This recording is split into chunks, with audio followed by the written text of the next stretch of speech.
Yo, hello guys, and welcome back again to another WordPress tutorial.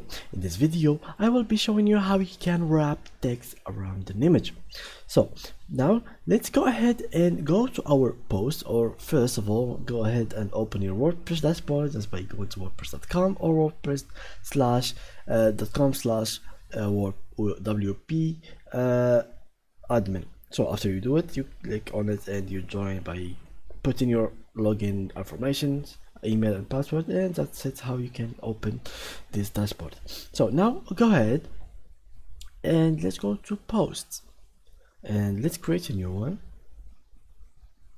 And from here guys, let's go ahead and find an image. So let's go to Google and find word cup, something like that will work for us.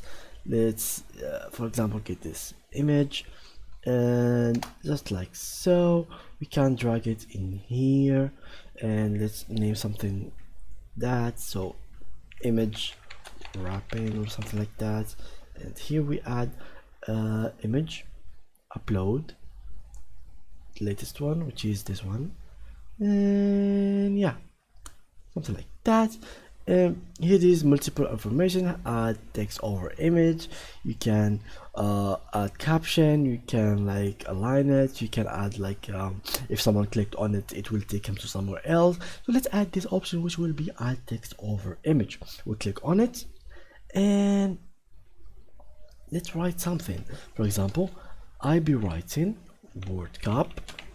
You can edit the text itself by going somewhere in here, making it whatever you'd like from here, like making it heading, making it in the middle, make it even bigger, big. Let's select it, make it big or bold.